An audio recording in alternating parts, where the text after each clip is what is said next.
for 23 years.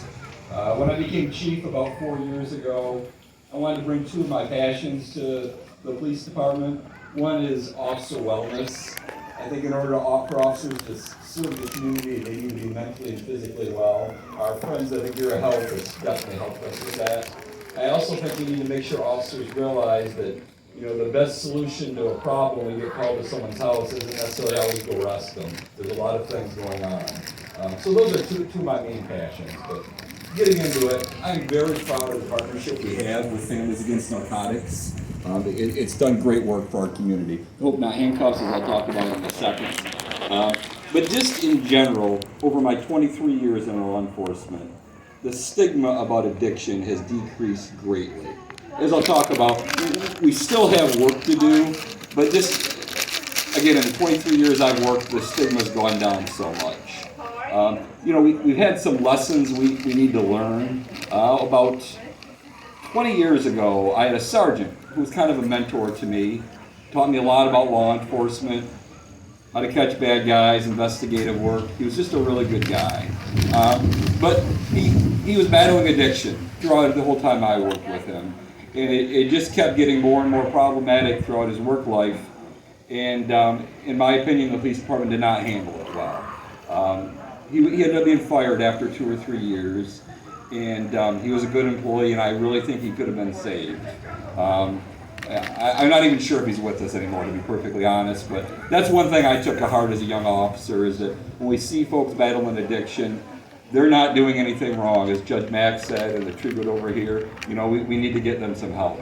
That's our job. People give a lot to be able to be a law enforcement officer, and when they're facing that, we need to help them. So I have seen some great changes, particularly in our younger officers about that. I'm very proud of the work our officers have done at the Wayne Police Department. They have some tools to help folks battle addiction that we just didn't have when I was a young officer. Narcan is a big one. I mean, as a young officer, I went to many overdose deaths and nothing would happen, or the ambulance would get there and nothing happened. As my career moved on, we began to see the folks in the ambulance have access to Narcan.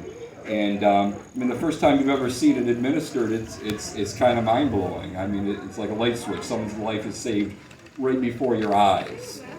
Now all of our officers carry it in their cars. And our officers are legitimately proud when they save someone's life with Narcan, as they should.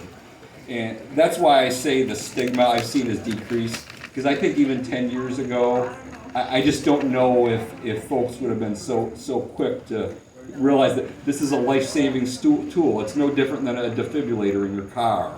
It's a way to save folks' lives, and officers are proud of it. We'll see, Sergeant Whalen saved 6 lives with Narcan last year, and he got an award. Everybody shook his hand.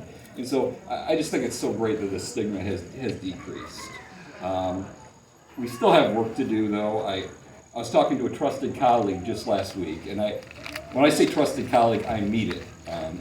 He's someone I greatly respect. If I have a difficult situation as chief of police, I'll come to him, and he's a sounding board. We made an offhanded comment about how he was disturbed about the use of Narcan, that it's distributed freely in the community, and he felt like it was going to increase drug use. And again, this is, you like to kind of say, why do people think that? People think that are idiots. Well, this person isn't an idiot. He isn't. I've known him for 20 years. So we sat and talked for like an hour. And I talked about some of experiences of family members and whatnot. And I think I made a difference, but we have work to do, even though it's changed quite a bit. Hope Not Handcuffs, as Judge Mack mentioned. So what a great program. I assume most people are familiar with it, but just if not, real quick. Folks can walk into the Wayne Police Department and many other police departments in the area 24/7, 365 days a year, and say, I need some assistance with my addiction. We'll call Hope Not Handcuffs, and then they'll send a volunteer to the station, and they'll hopefully get them a bed in a treatment facility. Again, this is 24/7, 365. I mean, we don't check them for warrants or anything like that. It's just they're there to get help, and it has so many benefits. It's saving someone's life. I think it's building police community relations. Folks realize, hey, police departments are there to get help. Obviously, there's a lot of problems between police and the community now in the current social climate, so it just has so many benefits. I think Hope Not Handcuffs has been particularly successful in Wayne because we're quite passionate about it, myself included. Just a real quick personal story about why I'm so passionate about Hope Not Handcuffs. So a couple days before I started high school, which was a number of years ago, my father was killed. And I didn't really have too many family members in the area. And my cousin Corey lived just down the street. And he was like a rock to me during the time. All throughout high school, it would have been very difficult for me to have got through that tragedy without Corey. And after high school, Corey started to slip into addiction. We kept touch for probably close to 10 years after high school. He ended up moving out to Arizona. We lost touch. He was homeless for like 6 or 8 years. Every now I had no way of getting a hold of him. Every now and then I'd Google him and find out he was involved in some type of spectacular arrest. That was always Corey's style, to be honest. But anyway, I lost touch with him after he'd been homeless for some time. I lost touch with him. Well, anyway, about 3 years ago, just out of the blue, my phone rings. It's an Arizona number. I didn't recognize it. It was Corey. He got my number from my uncle, and it was Corey. I mean, he was alive and well. I mean, I couldn't effing believe it. And what had happened was, after his latest spectacular arrest, he got released. He took a bus to his old stomping grounds, as he put it. He got off the bus, he looked around, and he said, using Corey's word, "I just can't do this shit anymore." He got on the bus, he rode to a police department, and they had a program similar to Hope Not Handcuffs. He checked in, and like 4 years later, he's got a job. He's had the same job for 3 years. We talk damn near every day.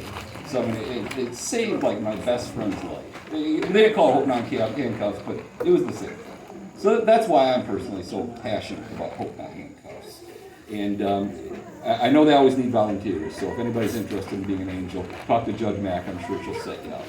So, Hope Not, Families Against Narcotics, again, I'm so proud of the partnership. I hope it continues throughout the years, and thank you for your time.